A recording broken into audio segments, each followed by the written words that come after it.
সালাত আদায় করার সময় হঠাৎ শয়তান এসে নবীজি সাল্লাল্লাহু আলাইহি সাল্লামের ওপর চড়াও হলো।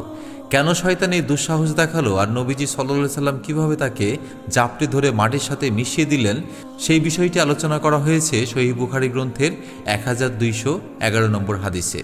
আবু হুরায়রা রাদিয়াল্লাহু আনহু হতে বর্ণিত, নবী সাল্লাল্লাহু আলাইহি ওয়াসাল্লাম একবার সালাত আদায় করার পর বললেন, শয়তান আমার সামনে এসে আমার সালাত বিনষ্ট করার জন্য আমার উপর আক্রমণ করল। তখন আল্লাহ আমাকে তার উপর ক্ষমতা দান করলেন। আমি তাকে ধাক্কা দিয়ে মাটিতে ফেলে গলা চেপে ধরলাম। আমার ইচ্ছা হয়েছিল তাকে কোনো স্তম্ভের সাথে বেঁধে রাখি, যাতে তোমরা সকালবেলা উঠে তাকে দেখতে পাও। তখন সুলাইমান আলাইহিস সালামের এই দোয়া আমার মনে পড়ে গেল, হে রব, আমাকে এমন এক রাজ্য দান করুন যার অধিকারী আমার পরে আর কেউ না হয়। তখন আল্লাহ তাকে অর্থাৎ শয়তানকে অপমানিত করে দূর করে দিলেন। নবীজি সাল্লাল্লাহু আলাইহি সাল্লাম চাইলে শয়তানকে মসজিদের খুঁটির সাথে বেঁধে রাখতে পারতেন, কিন্তু তিনি সুলাইমান আলাইহিস সালামের সেই বিশেষ দুয়ার মর্যাদা রক্ষা করেছেন। এই হাদিস আমাদের শেখায়, সালাতে যখন বাধা আসবে তখন ঘাবড়ে না গিয়ে আল্লাহর কাছে আশ্রয় চাইতে হয়।